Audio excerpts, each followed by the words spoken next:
con las relaciones entre sujetos. Digamos. Terminaría yo entonces con algunas lecciones, ¿sí?, muy tímidas, porque lo que nos interesa aquí es lo que les dije hace un momento, tratar de revisar qué problemas asociados a la intersubjetividad aparecen en el otro texto, en el de Bohannan. Entonces, digamos que las lecciones que podemos extraer de este ejercicio pues se antojan muy tímidas, para no, digamos, opacar el ejercicio que ustedes puedan llegar a hacer cada uno. Entonces, todavía de la mano de Riquet, hay más contenidos ofrecidos a la reflexión, dice Riquet, en Hegel que en Husserl y en Weber juntos. Con esto está diciendo Riquet algo muy interesante, de un valor, digamos, formativo. No es que Husserl haya superado, o Weber haya superado a Hegel. Uno, creo que lo decía Riquet en el orden del... Perdón, Foucault en el orden del discurso. Uno se encuentra siempre a Hegel a la vuelta. Siempre va a aparecer. Un pensador con ese vuelo especulativo siempre va a terminar siendo alguna referencia. De una u otra manera va a llegar uno a él. Entonces dice Riquet, lo dice con razón. Hay más contenidos ofrecidos a la reflexión en Hegel que en Husserl y en Weber juntos. Podríamos decirlo de otra manera. Podríamos decir la especulación filosófica esta de alto vuelo, esta que es incluso difícilmente comprensible, que demanda, digamos, una energía considerable, es necesaria y enriquecedora. Ensancha el horizonte de lo que puede ser dicho y pensado. Fíjense que usted, para ensanchar ese horizonte, tiene que especular. Y eso lo plantea pues Riquet de una otra forma más adelante. El ejercicio de conjeturar es ensanchar el horizonte de lo que puede ser dicho y pensado. Y entonces, en ese sentido, no podríamos descartar de tajo, como muchos lo hacen, pues el valor del pensamiento hegeliano. La especulación tiene su sentido. Weber no deja de aventajar a veces a Hegel en conocimientos específicos, dice Riquet, no obstante. Weber conoce muy bien la historia, la economía, la política de sociedad. Y eso hay que tenerlo en cuenta también. Habría que transitar entonces constantemente entre la polisemia, ¿sí?, fenomenología, por ejemplo. Fíjense la polisemia que hay en esas discusiones, no más con respecto a lo que es la fenomenología, y la univocidad buscada por Weber, por ejemplo, ¿sí?, ansiada por las disciplinas, digamos, que modernas, que buscan la univocidad como objetivo último, sin temor a extraviarse. Digamos que uno se enfrenta a Hegel y a Husserl y en principio hay como muchas cosas que no entienden, pero podemos decir que está bien, no pasa nada. El ejercicio interesante es enfrentarse a ese pensamiento de alto vuelo. La ventaja de Husserl sobre Hegel, dice Riquet, consiste en su rechazo a hipostasiar entidades colectivas. Esta sería una conclusión en clave, digamos que política epistemológica, muy interesante. La ventaja de Husserl sobre Hegel consiste en su rechazo a hipostasiar entidades colectivas, de reducirlas a red de interacciones. Así, la intersubjetividad se convierte en instancia crítica. Y si revisamos la historia, pues encontraremos un montón de momentos en que se hipostasían entidades colectivas. Entonces, recordemos, vale la pena recordar, siguiendo a Riquet, que la intersubjetividad, con todo lo que ella implica, en Husserl y en Weber particularmente, se convierte en una instancia crítica de esos intentos en la historia de las sociedades de hipostasiar sus entidades colectivas. Bien, pues hasta ahí deberíamos dejar esta exposición. Para la próxima sesión vamos a trabajar, como ya lo mencionaba Nehemías, cómo es que este asunto de la intersubjetividad se despliega en una serie de estudios sociales. Entender el estudio, digamos, como una gran etiqueta, ¿no? Hablaremos de Schutz, de los discípulos de Husserl, digamos, en el ámbito sociológico. Hablaremos de Alexander, incluso haremos unas tentativas con la pedagogía, ¿no? Y nos detendremos a analizar pues las tesis de Geertz con respecto al sistema cultural, para tratar de entender en qué medida unas están conectadas con otras. El objetivo será entonces entender la importancia de este problema de la intersubjetividad, pero además de eso tratar de reconstruir un árbol, digamos, genealógico, en el sentido más convencional del término, que nos permita ver quiénes han hablado sobre se han ocupado del tema de la intersubjetividad y qué obras permitirían, digamos, hacerse una idea muy diversa de lo que se ha dicho y escrito al respecto. Entonces, estas son las referencias que tomamos acá. explicito la traducción, porque fíjense que en la exposición acudí aquí a los prólogos que los mismos traductores hacen, porque ciertamente se necesitan de muchos Virgilios para entrar en este tema. Bueno, eso entonces sería todo, y ustedes tenían el final. Sí. Posteriormente sobre la de Sebastián, nosotros, yo, por favor, la pregunta en el texto. Y como lo decía también Sebastián, la intención es que la pregunta apunte al texto de Shakespeare en la selva, que es un texto que nos propone en el protocolo, que nos propone nadie. Sí. Bueno, nuestra intención con las preguntas, ya como lo decía la profesora Claudia, era poder ir tejiendo todos estos conceptos que pues para todos han sido complejos, con un poco lo que significan también nuestras prácticas como investigadores sociales. Entonces, pues la pregunta por la que quisiéramos partir es la primera que les leímos, que está en sus protocolos, sí, la que tenías más abajito, más abajo, y es esta, la primera que está allí. ¿Qué sentido tiene hacer esta economía hegeliana en el marco de los estudios sociales y en particular en el de la línea de subjetividades, diferencias y narrativas? Que es como la pregunta que les proponemos a ustedes para la discusión. Insisto, un poco también atendiendo al texto de Joana Laura Bojara. Sí, no sé si lo bueno, quieran. yo esto rápido de leer y muy bonito. Haría un pequeño ajuste. Sí. Les he hablado de este texto porque nos permite pensar sobre problemas relacionados con la intersubjetividad aquí mismo. No sé si lo leyeron, pero a la luz, digamos que la idea era que a la luz de los análisis hegelianos, husserlianos y weberianos, pudiéramos nosotros sensibilizarnos o pensar, digamos, en clave intersubjetiva este texto. Entonces, una cuestión. Y otra podría ser tratar de responder a esta primera pregunta que aparece en el protocolo. Pues, cuando haces la pregunta y pensando en el texto de Shakespeare en la selva, todo el tiempo viene a mí el tema de la cultura, ¿no? De la cultura que sería ese nosotros, y que en Shakespeare en la selva se ve reflejado, y empieza con eso, ¿no? O sea, hasta qué punto hay verdades universales, ¿es que dice? No, espera, a ver, dice malinterpretar lo universal cuando no se ha entendido lo particular, ¿no? O sea, hay una sola interpretación de Hamlet posible y universalmente obvia, y es como esos múltiples sentidos y significados que en la cultura le asignamos a los sujetos. Entonces, para mí sí, en alguna parte ustedes decían si se puede reducir el tema de la intersubjetividad a múltiples verdades. Algo así, hacen ustedes una pregunta allí.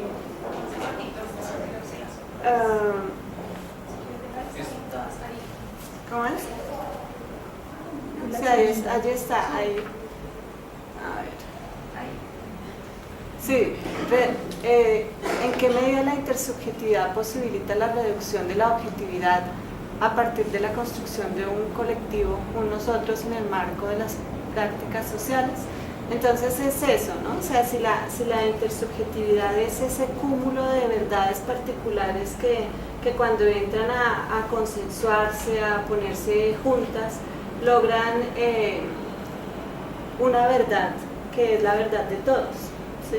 Entonces, cuando yo leía a Shakespeare en la selva, yo decía, aunque está el problema de la cultura atravesando esas interpretaciones, de todas formas sí como que hay similitudes en las interpretaciones que los sujetos le dan a ese texto, que es Hamlet, ¿sí? O sea, el problema del sentido está allí permanentemente y no es un sentido que sea tan, o sea, que difiera radicalmente del sentido que Occidente le da al que le da una comunidad ¿cuál comunidad era? africano, ¿sí? Entonces es como ese sentido, o sea, si la intersubjetividad es de alguna forma retoma de todas esas verdades particulares para constituir una comprensión de un fenómeno, ¿sí?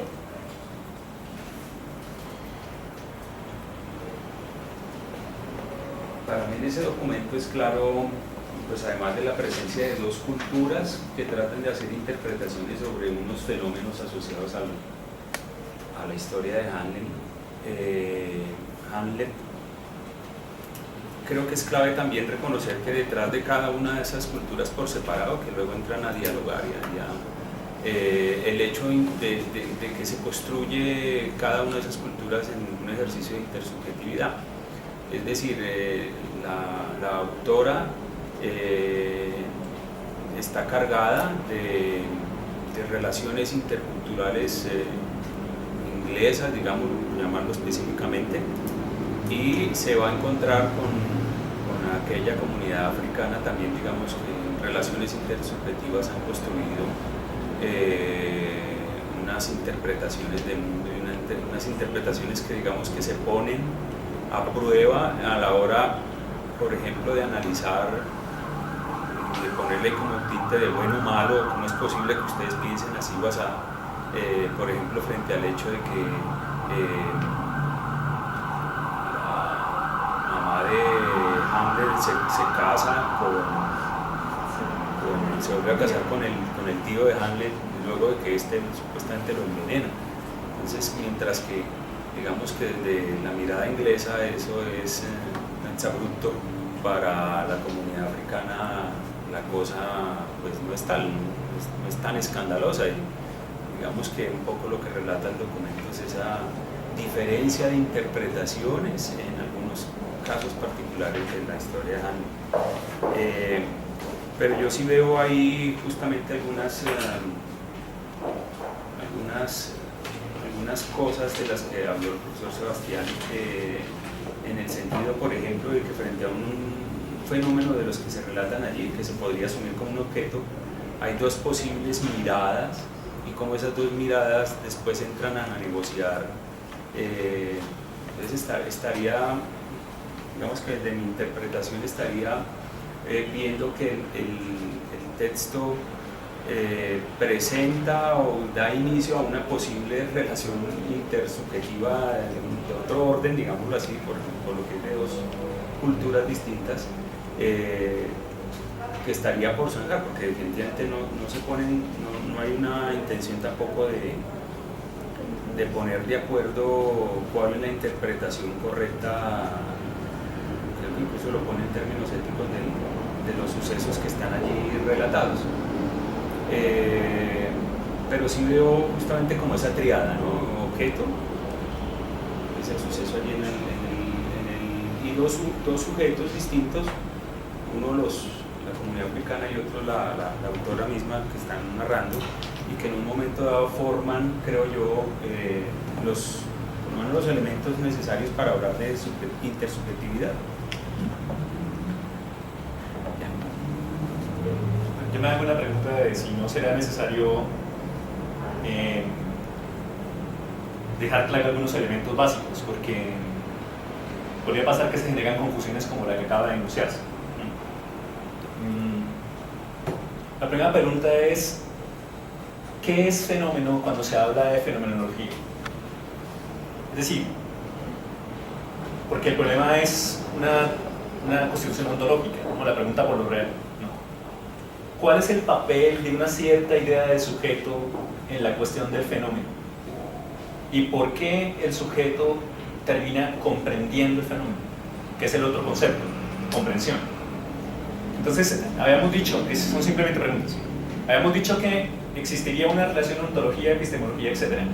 Y que asumiríamos de manera precisa una relación compleja entre epistemología y metodología cuando agregamos la ontología. Entonces decimos, por ejemplo, ¿qué es fenómeno en la fenomenología de Hegel y en la fenomenología de Husserl, por ejemplo? Pero más allá de eso, ¿cuál sería la posibilidad de la noción de fenómeno como herramienta para hacer una investigación social? Eso porque, como se fijan, se habla de fenómeno de cierta manera, pero esa noción de fenómeno es necesariamente una reflexión ontológica. Entonces, por ejemplo, el fenómeno es una cosa para Hegel, porque tiene una cierta idea de la relación en sí para sí por sí, y otra para Husserl respecto al problema de la conciencia.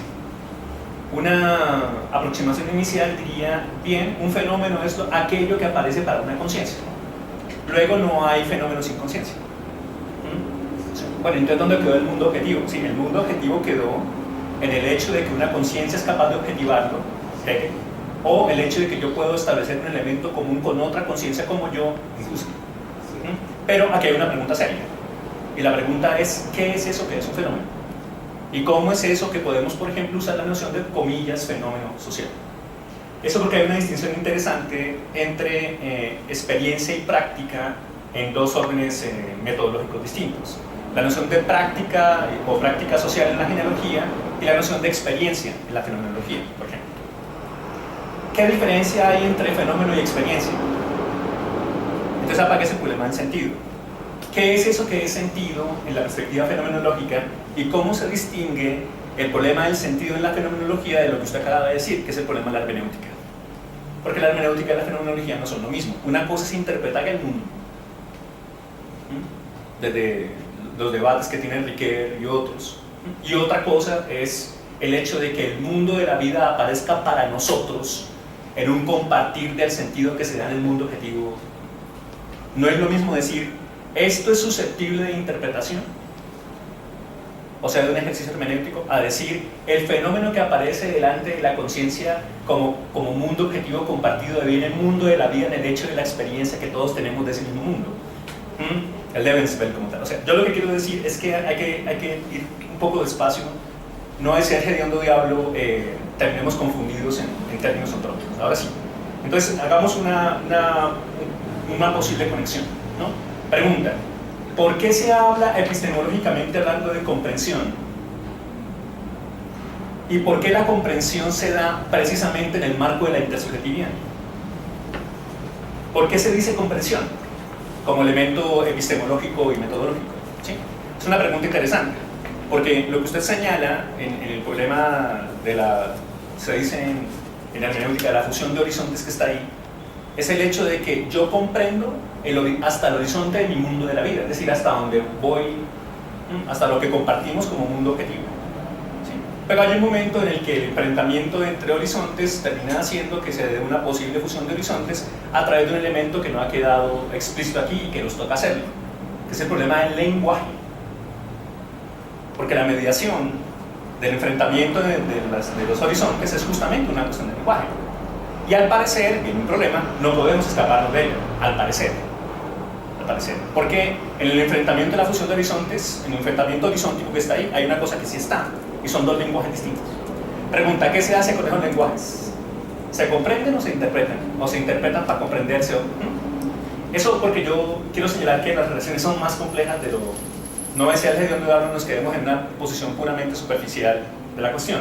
Entonces habría que establecer una conexión entre lo ontológico, que es el fenómeno, lo epistemológico, que es la cuestión de la comprensión, lo ético, estético, político, que es la constitución de la subjetividad en tanto relación con la intersubjetividad, porque se acaba de decir que el sí mismo no se constituye únicamente como sí mismo, que es una de las críticas que viene al otro lado, sino que se constituye en la relación compleja con nosotros en el mundo de la vida pasando por la experiencia.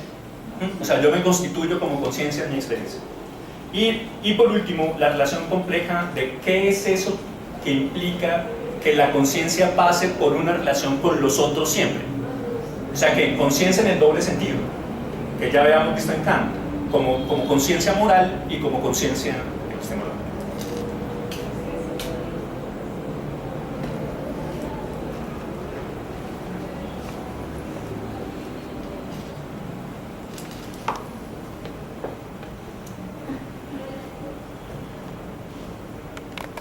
Porque de una manera distinta de plasmarlo sería esto, para que no se piense que lo que estoy haciendo es una pura discusión filosófica, ¿sí? Una manera distinta sería esta.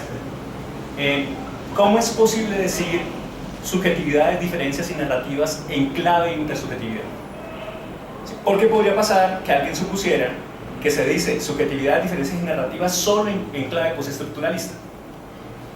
Pero como se fijan en lo que acabamos de decir, se puede decir subjetividad, diferencias narrativas en clave fenomenológica hermenéutica. ¿Sí? O sea, también hay una posición ahí, no es exclusivamente postestructuralista. Es justamente una serie discursiva de convergencia. Hay un cruce complejo. Una cosa es la experiencia como asunto en la hermenéutica, y otra cosa es lo que Foucault se asume como experiencia. Se fijaron en la definición, cuando apareció la cita del sujeto y el poder, la experiencia que el sujeto hace de sí mismo. Entonces uno podría preguntarse, cuando Foucault dice la experiencia que el sujeto hace de sí mismo, ¿por qué no está haciendo fenomenología? ¿Por qué no está haciendo hermenéutica? ¿Sí? Hay una noción muy distinta de experiencia que depende de la distinción ontológica. Pero lo que sí quiero decir es que sí es posible acceder a la serie discursiva subjetividad, diferencias y narrativas desde una perspectiva intersubjetiva. Porque no es únicamente postestructuralista que deja fuera, no. Hay una pregunta muy seria. Reconocen, por ejemplo, en sí mismo como otro de Riquet el tremendo papel de la quinta parte acerca de cómo el sí mismo establece un diálogo ipse-idem justamente en una narrativa de sí. De otro modo, ¿cómo es que yo constituyo lo que entiendo por lo que soy en tanto en cuanto construyo una narrativa de mí mismo? Pero esa narrativa de mí mismo necesariamente pasa en una relación compleja con los otros. Investigación. Voy a ir a averiguar cómo se narran los sujetos a ellos mismos en tanto que sí mismos. Entonces voy a esas narraciones. Pero al mismo tiempo contrasto esas narraciones que hacen los sujetos de sí mismos con las narraciones que otros sujetos que comparten el mundo de la vida dan de ese sí mismo que está ahí. Ergo, luego, conclusión de lo anterior, el sí mismo no sería una narración que el sujeto sea a sí mismo en términos solipsistas, sino una relación compleja entre la narración que el sujeto se da a sí y la relación que construye con el otro, y una interacción compleja entre. Eso para mostrar las implicaciones inmediatas de una noción como narratividad en una investigación social. Pero siempre se puede decir, por ejemplo, ¿qué es diferencia aquí? ¿Qué se entiende por diferencia aquí? El concepto de diferencia no sería exclusivamente el postestructuralismo. ¿Ven? De alguna manera, Judith Butler tiene razón cuando dice que el problema de diferencia ya estaba en Hegel. De alguna manera aparece ahí. Bueno, y si proponemos un ejercicio didáctico, ¿cierto? Pues me parece interesante lo que está proponiendo Adrián, pero yo creo que lo tenemos que volver más didáctico, ¿no? Me parece que el punto, por ejemplo, de miremos lo ontológico, ¿cierto? Y lo ontológico de pronto en tres perspectivas que están dadas nos permitiría, no sé, Adrián, si nos permitiría como entrar mucho más fácilmente en ese debate.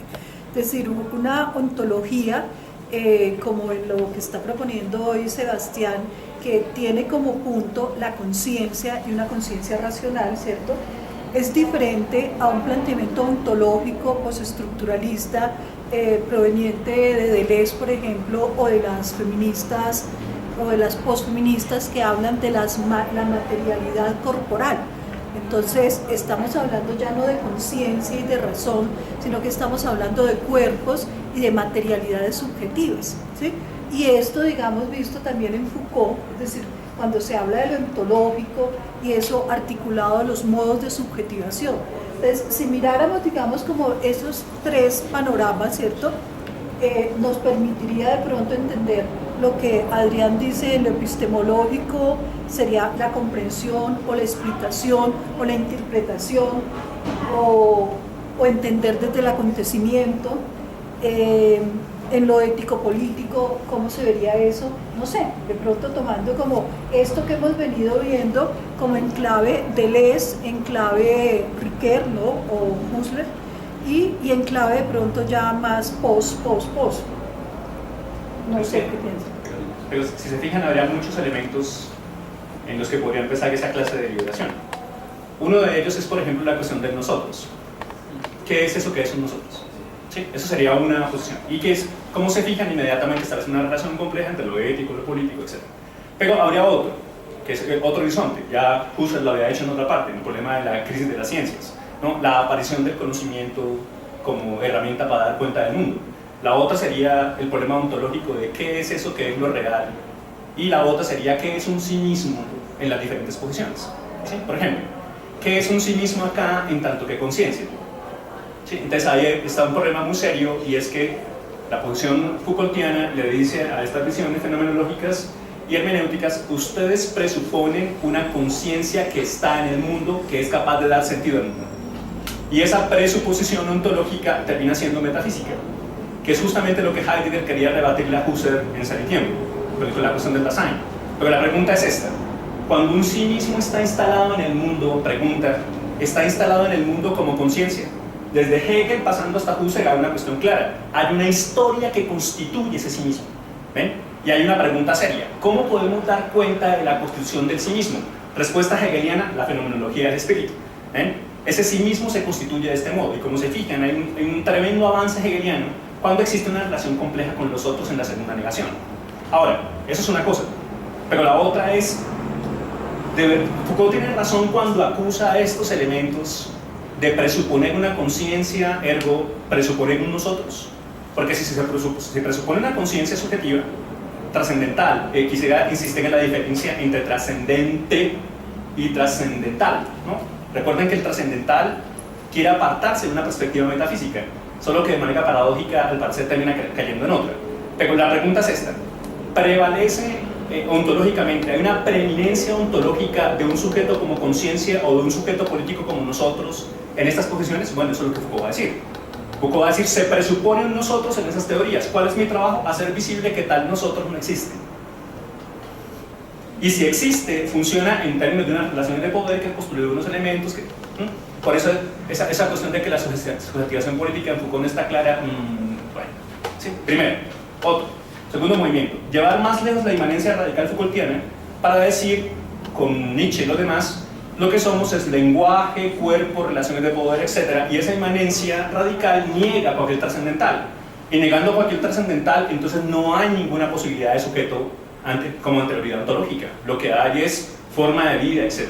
Así que pregunta: ¿cómo desafían las reflexiones de la biología la noción de conciencia como capacidad de dar sentido al mundo desde un ser racional trascendental? No, es que lo que le da sentido al mundo es el hecho, en primer lugar, que hay un ser vivo dirigiéndose al mundo, construyendo un sentido, comillas, y esa noción de sentido es muy distinta de la que aparece en la conciencia aquí. Una cosa es que, por evolución, un ser vivo reconozca qué le permite sobrevivir, qué no, etc. Y otra cosa es esas formas de conocimiento que se dan a ellos. Lo que quiero mostrar, o sea, lo que quiero señalar de manera clara es que habría muchos puntos donde generar la deliberación. Pero al parecer el más sencillo es la cuestión del nosotros. El nosotros. Hay una anterioridad ontológica cuando se dice conciencia trascendental que da sentido en una experiencia compartida en un mundo de vida. ¿Hay un nosotros anterior a? Bueno, la crítica de Foucault va a ser: sí, hay un nosotros. Cuando lo que habría que revisarse no es el nosotros anterior, sino un conjunto de prácticas políticas específicas, unas relaciones de poder, unas formas de conocimiento, unas maneras de relación de sí consigo constituidas por unos marcos de dispositivo, ¿no? Esto para mostrar la diferencia. Bien, uno de los seminaristas tiene alguna otra intervención. A mí sí me parece que pues, el ejercicio filosófico es muy interesante, atrapa, pero mientras nosotros no tengamos las herramientas suficientes, nos encontramos en una especie de laberinto allí que produce pánico y que dice, bueno, y al fin, ¿cómo es que yo entiendo este tipo de cosas? Y a mí me parece que si apelamos a ciertos elementos del lenguaje, podríamos como tener una herramienta más cercana. Y aunque esto parezca muy de la escuela, yo sí creo que hay necesidad de glosar muy bien todos estos conceptos. Es decir, la idea de glosar es fundamental y que podamos entender exactamente en qué nicho conceptual pensamos una categoría, por ejemplo, como de las que hemos seguido respondiendo. Por ejemplo, la dimensión de intersubjetividad. Eso tiene una trayectoria. ¿Y qué es exactamente eso? A ver, si el ejercicio no sería un ejercicio filosófico, sino más bien de naturaleza sustancialmente semántica. ¿Sí? ¿Qué entendemos por eso? Punto. Primer paso. ¿Cuáles son esas series de conceptos que nosotros intentamos aquí poner en una especie de rejilla?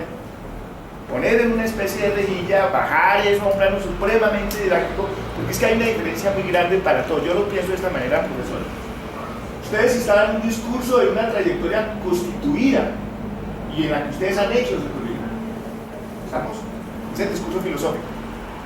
Y las apropiaciones ya tienen en las formas como ustedes las han interiorizado, pues todo el recorrido propio de la reflexión o de la especulación filosófica, como llamaba justamente el profesor.